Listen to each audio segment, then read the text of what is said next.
और आज सुबह की सबसे बड़ी खबर यह है कि इजराइल और ईरान के बीच 12 दिन तक चली जंग के बाद सीज फायर हो गया है। अमेरिकी राष्ट्रपति डोनाल्ड ट्रंप ने social media platform truth social पर सीज फायर का ऐलान किया था। इजराइल और ईरान के बीच 13 जून को यह जंग की शुरुआत हुई थी, जब इजराइल ने ईरान के सैन्य और परमाणु ठिकानों को निशाना बनाया था। ट्रंप ने सीज फायर का ऐलान करते हुए कहा कि सभी को बधाई, इजराइल और ईरान के बीच पूरी सहमति बन गई है कि जब दोनों देश अपनी अंतिम मिशन को पूरा कर लेंगे, 12 घंटे के लिए पूरी तरह से यह युद्ध विराम होगा। इसके बाद युद्ध को खत्म माना जाएगा। आधिकारिक तौर पर ईरान पहले युद्ध विराम शुरू करेगा, फिर 12वें घंटे पर इजराइल युद्ध विराम शुरू करेगा और 24वें घंटे पर 12 दिन के युद्ध को आधिकारिक रूप से खत्म कर दिया जाएगा। युद्ध विराम के दौरान दोनों पक्ष शांत और सम्मानजनक रहेंगे।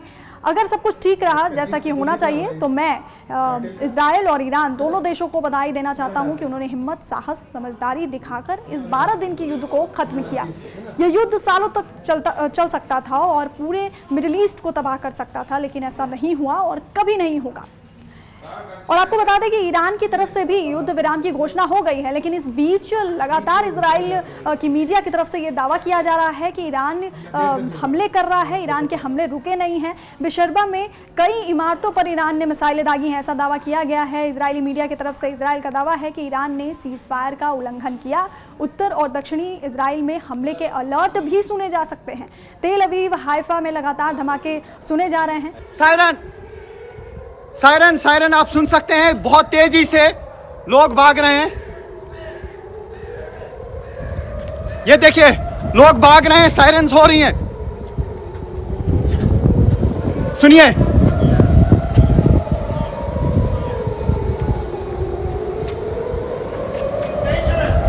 इट्स वेरी डेंजरस नाउ, कह रहे हैं बहुत खतरनाक है। और आप सुन सकते हैं, देखिए लोग भाग रहे हैं और देख सकते हैं आप शेल्टर में रहे हैं। शेल्टर में लोग जा रहे हैं क्योंकि यहाँ पे खतरा हो सकता है। और ये देख सकते हैं आप, यहाँ पे सायरन हर तरफ से बज रही है और हमें जाना पड़ेगा, अंडरग्राउंड जाना पड़ेगा नाउ।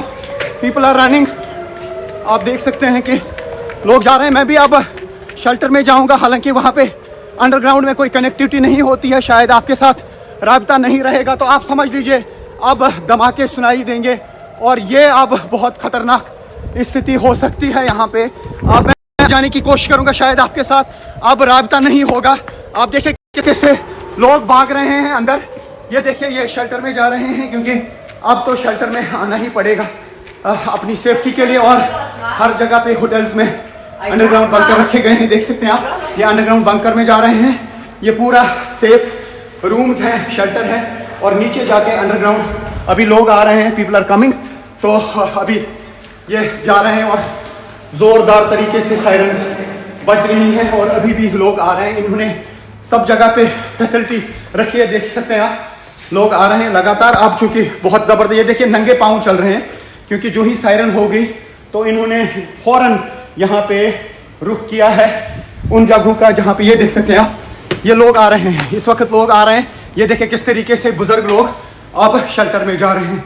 ये हालात आप देख सकते हैं। और जितने भी इर्द गिर्द लोग हैं, इन्हें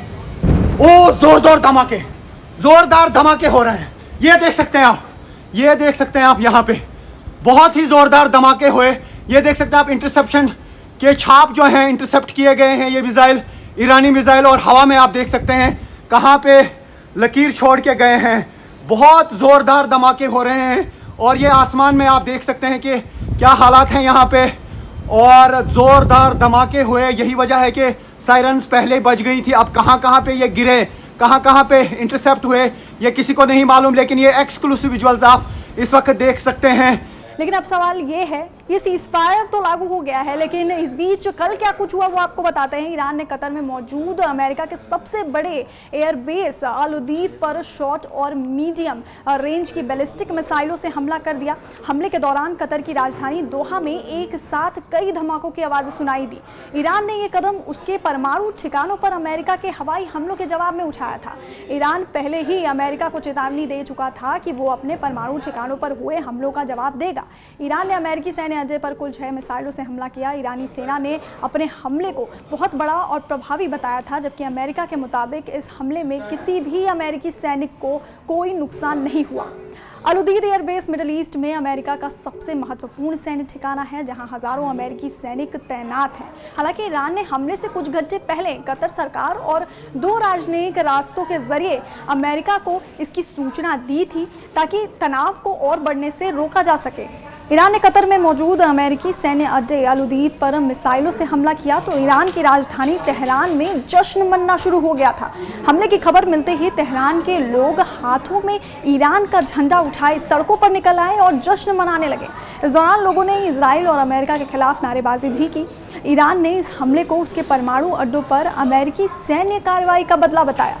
ईरान ने कतर में मौजूद अमेरिकी सैन्य अड्डे अल-उदीद पर मिसाइलों से हमला करने से पहले कतर को इस बारे में जानकारी दे दी थी। खबरों के मुताबिक ईरान ने यह सुनिश्चित करने के लिए कि हमले में कतर के नागरिकों को कोई नुकसान ना हो, हमले से पहले कतर के अधिकारियों के साथ संपर्क किया था और उन्हें इस हमले के बारे में सूचित किया था।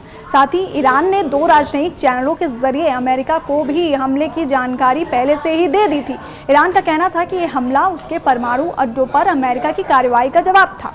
इजराइल और ईरान के बीच जंग की शुरुआत से कतर दोनों देशों ईरान और अमेरिका के साथ अपने अच्छे रिश्ते बनाए रखने की कोशिश कर रहा था।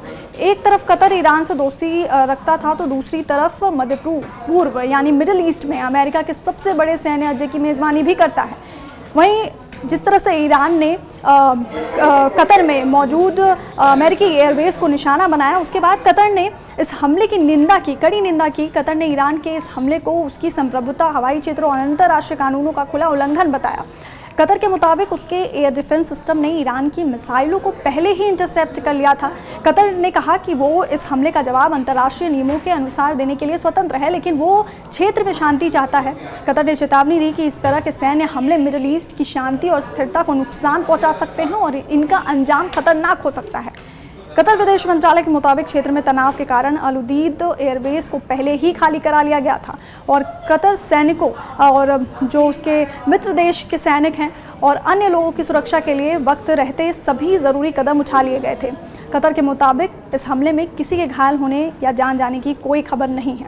हालांकि इजराइल और ईरान के बीच जंग अपने चरम पर चल रही थी। अमेरिका ने जब ईरान के परमाणु ठिकानों को बंकर बस्टर बम से तबाह किया और फिर सोमवार देर रात जब तेहरान से कतर और इराक में स्थित अमेरिकी बेस पर मिसाइलें दागी गईं, तो इस युद्ध के और भीषण होने की आशंका थी।